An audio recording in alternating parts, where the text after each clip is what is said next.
आदाब। Hello friends, आज हम बनाएंगे करेले की भुजिया। इसको हम बिहारी स्टाइल से बनाएंगे। मैंने पहले भी बिहार की स्टाइल से बहुत सारी रेसिपीज डाली हुई हैं, पूरी एक प्लेलिस्ट है। वेज रेसिपीज भी और नॉन वेज रेसिपीज भी, दोनों मैंने प्लेलिस्ट बनाई हुई है बिहारी रेसिपीज की, तो आप चेक कर सकते हैं। तो ये भुजिया बहुत ही अच्छी बनती है। करेला कड़वा तो होता ही है, लेकिन हम इसको इस तरह से बनाएंगे कि इसका कड़वापन नहीं लगेगा। बहुत हद तक उसका कड़वापन कम हो जाएगा और दाल चावल के साथ खा सकते हैं, रोटी के साथ, पराठे के साथ, किसी के साथ भी अच्छी लगती है। आप इसको as a side dish use कर सकते हैं। करेले के बहुत हेल्थ बेनिफिट्स हैं। मैं नीचे एक लिंक दे दूंगी डिस्क्रिप्शन बॉक्स में, उसको पढ़ लीजिएगा तो उससे आपको अंदाजा लग जाएगा कि करेले के कितने फायदे हैं। करेला कड़वा होने के बावजूद भी लोग इसको पसंद करते हैं, खाते हैं, तो क्या रीज़न है? तो कुछ तो इसकी वजह है जो उसको लोग इसको अलग अलग तरीके से तैयार करते हैं और खाते हैं और एंजॉय भी करते हैं कड़वेपन के बावजूद भी।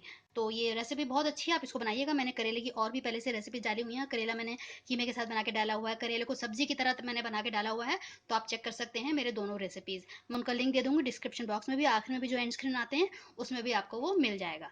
तो चलिए मैं दिखा देती हूँ इसको मैंने कैसे तैयार किया है। 300 ग्राम मैंने करेले लिए हैं। मैं आपको छील के दिखा देती हूँ कि इसको किस तरह से छीलना है। तो हम कोई भी पीलर ले लेंगे और इस तरह से उसके जो छिलका है ये हटा देंगे।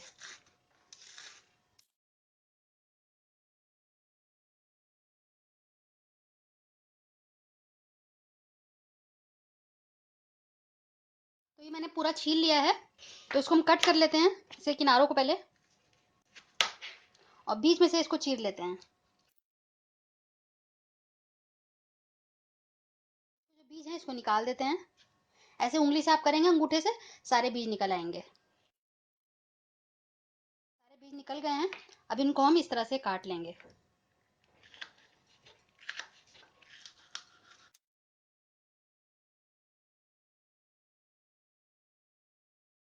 इसमें मैं 1 टेबल स्पून नमक डालूंगी। मैंने इस बोल में निकाल लिया है।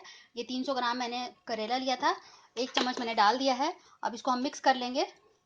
इसकी जो इतनी कड़वाहट होगी वो निकल जाएगी। हम आधे से 1 घंटा इसको छोड़ देंगे और धीरे धीरे इसमें से जो पानी निकलेगा उसको हम हटा देंगे। तो अभी हम आधे घंटे के लिए इसको छोड़ देते हैं। मैंने 3 प्याज को ले लिया है, उनको रफली चॉप कर लिया है। देख सकते हैं आधा घंटा हो गया भीगे हुए। अब इसमें नमक पानी छोड़ दिया है। अभी देख सकते हैं इसमें पानी छोड़ा है। अब इसको हम हल्का सा ऐसे रगड़ लेंगे और निचोड़ निचोड़ के इसको हम एक और आधा दूसरे बॉल में निकाल लेंगे। इस तरह से आप निचोड़ लीजिएगा सबको।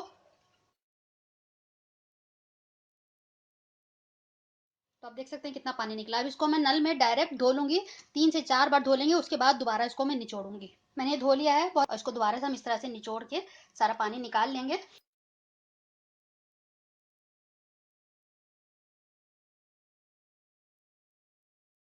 जितना आप करेले लेंगे उतनी ही आपको प्याज लेनी है। अगर 300 ग्राम मैंने प्याज ली है और 300 ग्राम मेरा करेला है। 3 साबुत लाल मिर्च ली है, 1/4 चम्मच मैंने हल्दी लिया है। नमक अपने जायके के हिसाब ले लीजिएगा, जो हमें सिर्फ प्याज के हिसाब से लेना है, क्योंकि करेले में हमने ऑलरेडी नमक डाला है, उससे धोया था, तो उसमें नमक की जरूरत नहीं। तो आपको नमक प्याज के हिसाब से लेनी है। तो खास इंग्रेडिएंट है जो मैं आपको बाद में बताऊंगी, जिसकी वजह से हमें इसका कड़वापन बिल्कुल भी पता नहीं चलेगा।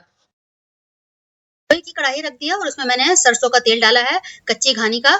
अब तेल को हम गर्म होने देते हैं। तेल गर्म हो चुका है। मैंने इसमें साबुत लाल मिर्च डाल दी है, जिसको मैंने टुकड़ों में कर लिया था। कुछ सेकंड इसको हम भून लेते हैं, हल्का सा इसका कलर चेंज हो जाने देते हैं। अब इसमें मैंने प्याज डाल दी है। प्याज को भी 2 से 3 मिनट हम भूनेंगे, ताकि थोड़ी सी गल जाए, हल्की सी ट्रांसलूसेंट हो जाए। हमें इसको ब्राउन बिल्कुल नहीं करना है, बस हल्का हल्के चलाएंगे इसको हम और भून लेंगे 2 से 3 मिनट। फ्लेम मैंने लगातार लो टू मीडियम की हुई है।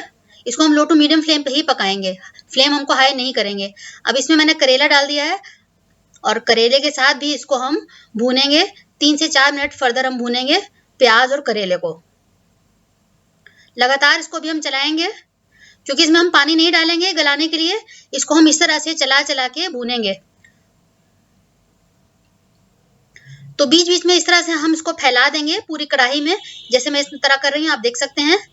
और इसको 2 से 3 मिनट इस तरह से छोड़ देंगे, फिर इसको दोबारा से समेट लेंगे और इसी तरह से 4-5 मरतबा करेंगे। इस तरह से करते करते हुए ये हमारी जो भुजिया है करेले की बिल्कुल गल जाएगी।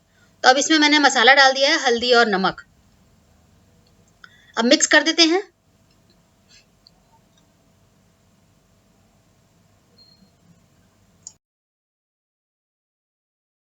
3-4 मिनट मैंने भून लिया है प्याज और करेले को हल्दी नमक डालने के बाद। अब मैं जो इसका खास इंग्रेडिएंट है वो मैं आपको दिखा देती हूँ और डाल देती हूँ उसमें। ये मैंने कच्चा आम लिया है, एक छोटा सा कच्चा आम लेके हल्का हल्का सा मैंने उसको ग्रेट कर लिया है। अब इस वक्त इसका जो प्याज का और करेले का मॉइस्चर खत्म हो गया है। अब इस स्टेज पे मैं ये डाल देती हूँ। क्योंकि मौसम की चीज़ है, करेला भी मौसम का है, कच्चा आम भी मौसम का है, तो इसका हम ज़्यादा से ज़्यादा फ़ायदा उठाएं। इससे जो कड़वापन है वो नहीं एहसास होगा बिल्कुल भी। और साथ में पका लेते हैं। फ्लेम मैंने आपको बताया ही है कि लो की हुई है, इसको लो में पे पकाएंगे, क्योंकि इसमें हम पानी नहीं डालेंगे। ऐसे ही हल्की आंच पे भून भून के इसको हम गलाएंगे।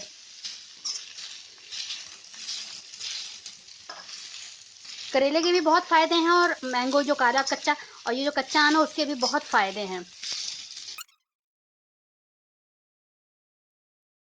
डायबिटीज़ वालों के लिए खास तौर पर बताया जाता है कि करेला खिलाया जाए।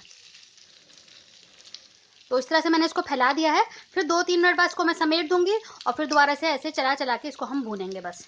बीच बीच में मैं इसको फैला दे रही हूँ और बीच बीच में इसको समेट के एक बार चला दे रही हूँ। तो इस तरह से हम करेंगे।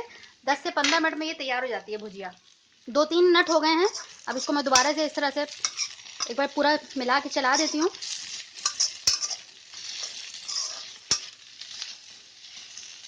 और दोबारा से इस तरह से इसको फैला देते हैं। तो 3-4 बार आप इस तरह करिएगा तो आपकी भुजिया जो है बहुत क्रिस्प तैयार होगी। तेल आप लीजिएगा, बाद में हम तेल को निकाल देंगे। तेल आप ठीक ठाक लीजिएगा, इसमें कम तेल से नहीं होता है। तो इसको मैंने दोबारा से फैला दिया है। अब एक बार दोबारा से इसको चला देते हैं। लगभग ये तैयार है।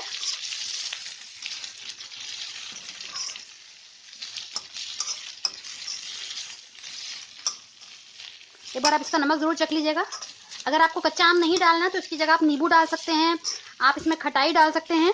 लेकिन जो कच्चा आम है उसका जायका बहुत ही अलग होता है। मैं प्रेफर करूँगी और रिकमेंड ये करूँगी कि आप कच्चा आम डालें।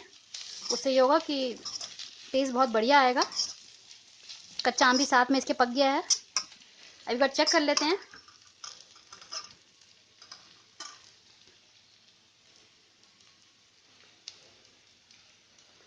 अभी 2-3 मिनट और लगेंगे, तो मैं दोबारा से इसको फैला देती हूँ। आप देख सकते हैं धीरे धीरे हल्का हल्का ब्राउन कलर आ रहा है। हमें ऐसा ही चाहिए। आप इसको ये मत समझिएगा कि जल रहा है, ये ऐसे ही होगा और धीरे धीरे पकाने में क्रिस्प होगा। जैसे आपने भिंडी कुरकुरी अगर खाई हो, कभी बनाई हो, तो ये सेम उसी तरह से बनती है। वो उसमें हम बेसन डालते हैं, लेकिन हम बेसन नहीं डालते हैं। इसको धीरे धीरे आंच पे पकाएंगे और ये आराम से कुरकुरी बिल्कुल क्रिस्पी हो जाएगी। आप मेरा भिंडी का भी वीडियो देख सकते हैं, कुरकुरी भिंडी भी मैंने डाली हुई है। तो इसको ऐसे ही छोड़ देते हैं 2-3 मिनट। तो ये भुजिया बिल्कुल तैयार है। आप देख सकते हैं कितना अच्छा कलर आ गया है। अब हम क्या करेंगे, गैस को मैं ऑफ कर देती हूँ। मैं ये एक किनारे कर देती हूँ, तो जितना भी ऑयल होगा वो एक किनारे हो जाएगा। इस तरह से इसको मैं छोड़ देती हूँ 5 मिनट के लिए। ऐसे जितना भी तेल होगा नीचे गिर जाएगा। चालू खा रहे हो तो मिक्स करके आप बाकी चीज़ों के साथ खाएंगे तो आपको कड़वापन नहीं लगेगा। और वो करेला ही क्या, जब वो करेला ना लगे, हल्का सा कड़वापन तो होगा ही। बिल्कुल कोई रॉकेट साइंस नहीं है कि बिल्कुल इसका जो कड़वापन है खत्म हो जाएगा। तो बहुत हद तक कम हो जाएगा इनफैक्ट। और इसको आप खाइएगा, बताइएगा और बनाइएगा। करेले की भुजिया बिल्कुल तैयार हो गई। आप देख सकते हैं कितनी अच्छी बनी है, बहुत क्रिस्प है। आप इसको निकालने के बाद जिसमें भी आप सबको सर्व करना हो उसमें फैला दीजिएगा। सिंगल लेयर कर दिएगा तो उससे ये होगा कि क्रिस्प रहेगी और इस तरह से आपकी तैयार हो जाएगी। तो अगर आपको मेरी ये रेसिपी पसंद आए तो नीचे लाइक बटन ज़रूर दबा दीजिएगा। अगर आप मेरे चैनल पर नए आए हैं, मैं आपसे रिक्वेस्ट करूंगी कि आप मेरे चैनल को सब्सक्राइब करें, बिल्कुल फ्री है। अगली बार मिलते हैं किसी नई रेसिपी के साथ। तब तक के लिए शुक्रिया। देखते रहिए शायद आज़ खान।